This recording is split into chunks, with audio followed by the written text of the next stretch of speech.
سامنے ڈٹ کر کھڑے ہو کر کے آنکھوں سے آنکھوں ملا کر کے آپ نے بات کیا ہے کہ اللہ ایک ہے. آپ نے اس طرح سے بات کی ہے کہ حاکم وقت کے سر نیچے ہو گیا, لیکن انجام کیا ہوا؟ تمام لوگوں نے نبی کی بات کو ماننے کے بجائے لکڑیوں کو جو ہے کٹھا ان کو جلانے کے جو ہے حکم صادر ہو گیا کہ حضرت ابراہیم علیہ السلام کو ابراہیم کو جلایا جائے گا. چنانچہ فلاں میدان کے اندر لکڑیوں کو اکٹھا کیا جائے, جمع کیا جائے, یہاں تک کہ لکڑیوں کو بہت سارے جو ہے ایندھن جو ہے اکٹھا کیا گیا. اکٹھا کرنے کے بعد آگ سلگائے گئے. چنانچہ وہ آگ اس طرح سے اس کی لپٹیں اٹھنے لگی. چنانچہ اگر کوئی چڑیا گزر جائے وہ چڑیا جل کر راکھ ہو جائے. حضرت ابراہیم نبی علیہ السلام کو منجنیق میں یعنی جھولے میں بیٹھایا گیا اور کے قبرے اتارا گیا. چنانچہ یہی وہ آسمان ہے جس نے یہ منظر دیکھا ہوگا, یہی وہ سورج ہے جس نے یہ منظر دیکھا ہوگا کہ آج ابراہیم کے ساتھ کیا ہو رہا ہے.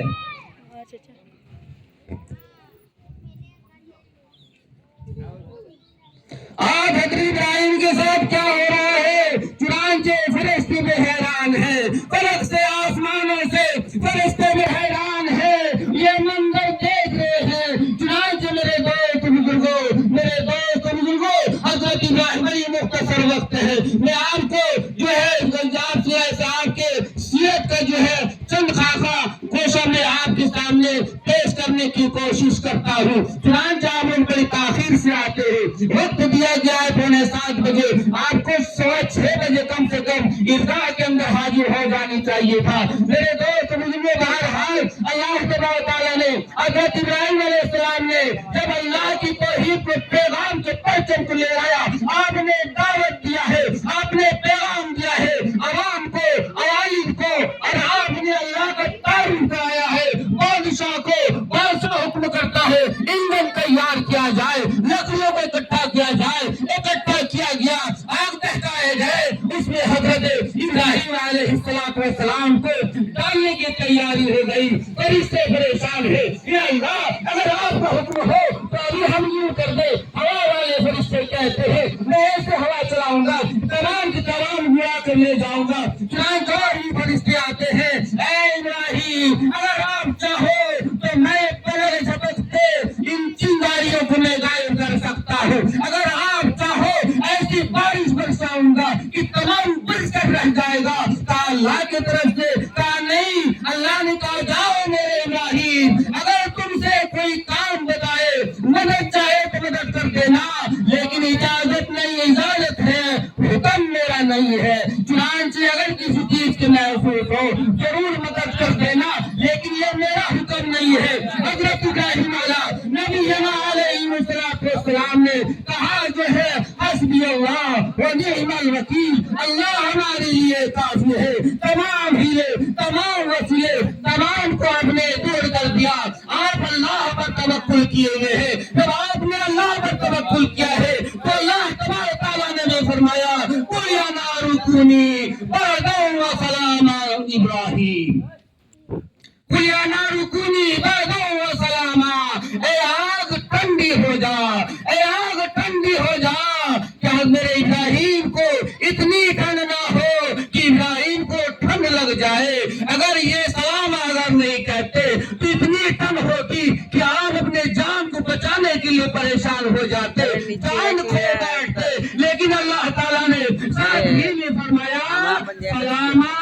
سلامتی کے ساتھ ٹھنڈی ہو جا, سلامتی والے ٹھنڈی ہو جا. چنانچہ اس لیے کہ جب بھی میرے ابراہیم کو کسی زمانے بھی پوری زندگی کوئی پوچھتا رہے, اے ابراہیم تمہارے زندگی کے کون سے گزرے ہیں, اے ابراہیم تمہارے زندگی کے خوشگوار دن کون سے گزرے ہیں, تو میرا ابراہیم کہنے پر مجبور ہو جائے وہ جو ہے وہی دن خوشگوار گزرے ہیں جو آگ میں گزرے ہیں. سبحان اللہ کہتے ہیں.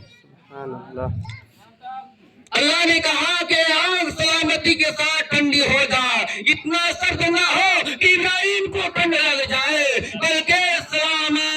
سلامتی کے ساتھ ٹھنڈی ہو جا تاکہ میرے ابراہیم کو پوری زندگی لوگ پوچھے کہ آپ کی خوشگوار خوشگوار زندگی کون سے ہے تو آپ بتانے پر مجبور ہو جائے میرے زندگی کے خوشگوار دن تو وہی ہے جو آگ میں گزرے ہیں میرے دوستوں بزرگوں اسی طرح سے آپ کے قوم نے تمام نے مل کر کے وقت کے بادشاہ وقت نے آپ کو آگ میں ڈالا گیا لیکن رب نے اپنے خلیل کو بچا لیا ہے رب نے اپنے خلیل کو بچا لیا ہے اس لیے حکم اللہ کا چلتا ہے کسی مخلوق کا دنیا کے اندر نہیں چلتا ہے رب نے اپنے خلیل کو بچا لیا چنانچہ آپ وہاں سے آپ نکلتے ہیں جب بستی والے نہیں مانتے جب وہاں سے آپ نکلتے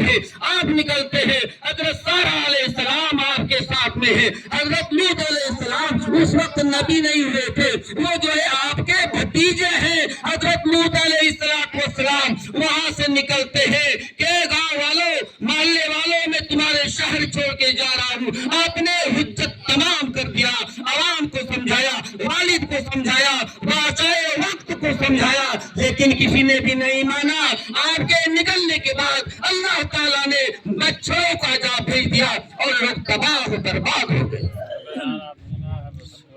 میرے دوستوں اور بزرگوں اور اس کے بعد چلتے چلتے بڑے اختصار کے ساتھ آپ راستے میں چلتے ہیں راستہ میں ایک حاکم ہے دو بھی عورتیں گزرتی اس کو روک لیتا اپنے یہاں رکھتا ہے چنانچہ حضرت سارہ علیہ السلام کو روک لیتا ہے اپنے حجرے میں لے جاتا ہے وہ حاکم جو ہی ہاتھ بڑھاتا ہے اس کا ہاتھ بالکل جو ہے یہ ہو جاتا سوکھ جاتا ہے جب پیچھے کرتا اچھا ہو جاتا ہے جب ہاتھ آگے بڑھاتا ہے ہاتھ اس کا سوکھ جاتا ہے پیچھے کرتا ہے صحیح سلامت ہو جاتا ہے وہ سمجھ گیا یہ معمولی ہستی نہیں ہے یہ اللہ کا اولیاء ہے ولی اللہ ہے وہ بہت خوش ہے اور متاثر ہو کر کے اب اپنے تمام گناہوں سے توبہ کیا اور توبہ کر کے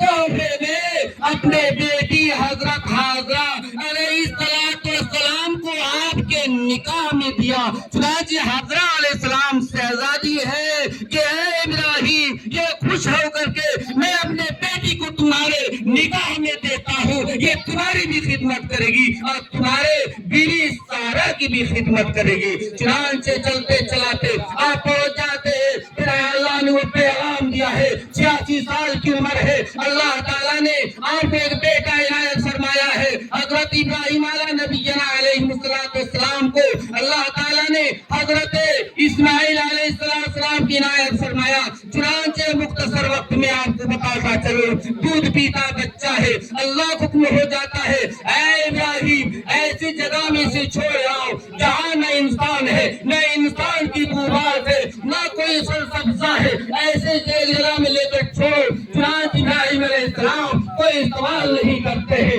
لے کر کے چلتے ہیں اور جو ہے چلتے چلتے وہ کالے پہاڑ آ جاتے ہیں 332 کوئی انسان نہیں ہے انسان کا کوئی بات نہیں ہے کوئی کسی طرح کا کوئی سبزہ موجود نہیں ہے چنانچہ آپ اپنے بیٹے حضرت اسماعیل علیہ السلام کو وہاں چھوڑ دیتے ہیں واپس ہونے لگتے ہیں حضرہ کہتی ہے حضرہ علیہ السلام حضرہ کہتی ہے اے ابراہیم ایسی جگہ میں چھوڑ کے جا رہے ہو چنانچہ کیا اللہ کا حکم ہے کہاں اللہ کا حکم ہے جاؤ ابراہیم پھر اللہ مجھے ضائع نہیں کرے گا بڑے اختصار کے ساتھ وہ پھر وہ دن آتا ہے جو بچہ چلنے کے لائق ہو جاتا ہے ہاتھ بٹانے کے لائق ہو جاتا ہے اللہ کا حکم ہو جاتا ہے اے ابراہیم سے جو ہے صدقہ کرو آپ قربانی کرو آپ 2 اونٹ کی قربانی کرتے ہیں آپ پھر 2 اونٹ کی قربانی کرتے ہیں یہاں تک کہ جو آپ کے محبوب سے محبوب چیز ہے اس کی قربانی کرو چنانچہ آپ سمجھ جاتے ہیں میرے لفظ جگر کے بارے میں اس لیے انبیاء علیہ السلام کی آنکھیں سوتی ہیں یہ معصومین کی جماعت ہے جن کا دل جاگا رہتا ہے اگر آپ کے جیسے انبیاء علیہ السلام کے ساتھ معاملہ نہیں ہے یہ معصومین کی جماعت ہے یہ ان کا دل نہیں سوتا آنکھیں سوتی ہے تو آپ نے جو خواب دیکھا چنانچہ نبی کی خواب وہی ہوتی ہے چنانچہ آپ جو تیار ہو کے چلتے ہیں اور حضرت حاضرہ سے کہتی بچے کو تیار کرو کسی بڑے پروگرام میں جانا ہے اور ساتھ ہے کہیں گھبرا نہ جائے چنانچہ بیٹے کی قربانی کرنا ہے نا بیٹے کے گلے میں چھری چلانا ہے میرا رب کا حکم ہے میرے دوست بزرگوں آج بچے کو نہیں لایا جا رہا ہے بچے کو نیلا دھولا کے تیار کیا گیا ہے اور اچھے کپڑے زیب و تن کیا گیا ہے، آپ لے کر کے چلتے ہیں، انگلی میں حضرت اسماعیل علیہ السلام کو لیے ہوئے ہیں اور بغل میں چھری ہے، رسی بھی ساتھ میں ہے، چنانچہ چلتے ہیں، شیطان پریشان ہو جاتا ہے، حاضرہ کے پاس پہنچتا ہے، اے حاضرہ تمہیں معلوم ہے کہ ابراہیم کہاں لے جا رہا ہے، کہاں لے جا رہا ہے، اس کو جمع کرنے کے لیے جا رہا ہے، باپ بیٹے کو جمع کرتا ہے، اے حاضرہ تمہیں معلوم نہیں ہے اللہ کا حکم ہے،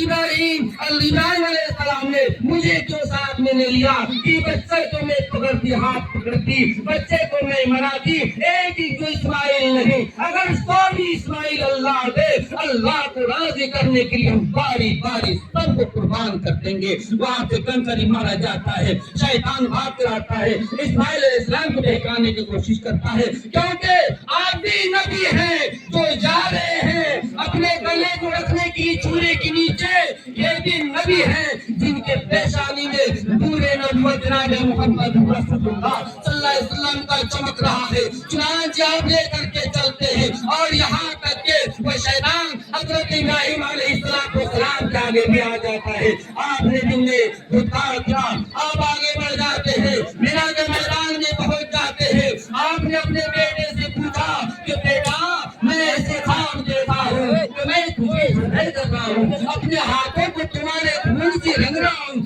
تمہاری کیا رائے ہے؟ کہا یا ابت افعل ما تؤمر ستجدنی انشاءاللہ من الصابرین، یا ابت افعل ما تؤمر، اے میرے ابو جان جو اللہ کا رب کا حکم ہے آپ کر گزریے۔ ابراہیم علیہ السلام کہتے ہیں میں تو کر گزروں گا، میں تو کر گزروں گا، تم بتاؤ کیا کرو گے؟ میں تو کر گزروں گا۔ اگر اسماعیل علیہ السلام انکار کر جاتے ابراہیم علیہ السلام چھوڑ دیتے، نہیں چھوڑتے میرے دوست بزرگوں، چنانچہ کہا یا ابت افعل ما تؤمر ستجدنی انشاءاللہ من الصابرین، اے میرا پجار میں جو ہے مجھے آپ صبر کرنے والوں میں سے پاؤ گے۔ چنانچہ وقت آ جاتا ہے بڑے اختصار کے ساتھ میرے دوستو، اس مختصر سی وقت میں پورے داستان پوری سیرت آپ کے سامنے رکھا نہیں جا سکتا ہے، لیکن میرے دوست مختصر میں بتاتا چلوں حضرت ابراہیم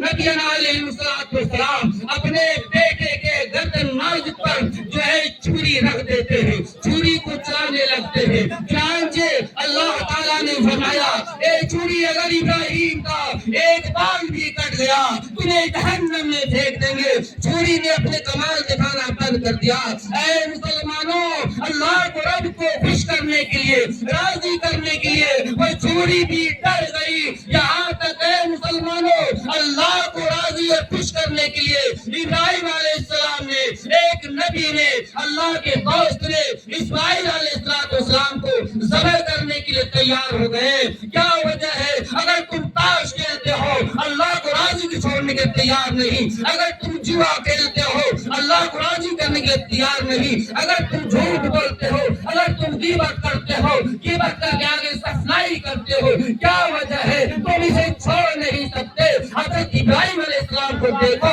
اپنے بیٹے کو رکھتے جگر کے ٹکڑے کو آپ لٹا دیا ہے، چھری چل گئی ہے، چھری چلا رہے ہیں، چھری کام نہیں کر رہی ہے، چنانچہ اللہ کو حکم ہوتا ہے اے جبرائیل جاؤ جنت سے تمبا لے کر کے جاؤ۔ جبرائیل علیہ السلام آتے ہیں، جنت سے تمبا لیتے ہیں، کہیں دیر نہ ہو جائے، آپ کہتے ہیں اللہ اکبر اللہ اکبر، یہ تکبیر تشریق آپ پڑھتے ہیں، اس کے پس منظر کیا ہے؟ کیوں پڑھتے ہیں؟ اس لیے پڑھا جاتا ہے، میں آپ کو بتاتا ہوں۔ حضرت جبرائیل علیہ السلام کہتے ہیں اللہ اکبر اللہ اکبر، چنانچہ حضرت ابراہیم علیہ السلام نے کہا لا الہ الا اللہ واللہ اکبر۔ حضرت اسماعیل علیہ السلام جو چھری کے نیچے گردن رکھے ہوئے وہ کہتے ہیں اللہ اکبر وللہ الحمد۔ میرے دوست بزرگوں، چنانچہ اسماعیل علیہ السلام کو ہٹایا جاتا ہے، ان کی جگہ میں ڈنڈا کی قربانی ہو جاتی ہے۔ یہ پیغام ہے امت محمدیہ کے لیے، یہ پیغام ہے میرے دوست بزرگوں، اگر وقت پہ اپنے جان مال جس چیز کی بھی ضرورت پڑے اللہ کو پانے کے لیے، اللہ کو راضی خوش کرنے کے لیے ہمیں آپ ہمیشہ تیار ہے۔ آج جانوروں کو خریدا ہے، خوبصورت سے خوبصورت جانور خریدا ہے، اس کی قربانی کریں گے، صرف مقصد گوشت کھانے کا نہیں ہے، ہے مقصد میرا رب راضی ہو جائے، میرا رب خوش ہو جائے۔ میرے دوست بزرگوں، اللہ تبارک تعالیٰ کی جو ہے عید الاضحیٰ کی خوشیاں ہم تمام کو مبارک ہو، تمام کائنات کے مسلمانوں کو مبارک ہو۔ میرے دوست بزرگوں، عید کی خوشیاں تمام مسلمانوں کو مبارک ہو۔ اللہ تبارک تعالیٰ ہمیں آپ کی تمام قربانیوں کو قبول فرمائے۔ اللہ تبارک تعالیٰ ہمیں آپ کو اہدنا الصراط المستقیم پر قائم رکھے۔ وآخر دعوانا الحمدللہ رب العالمین۔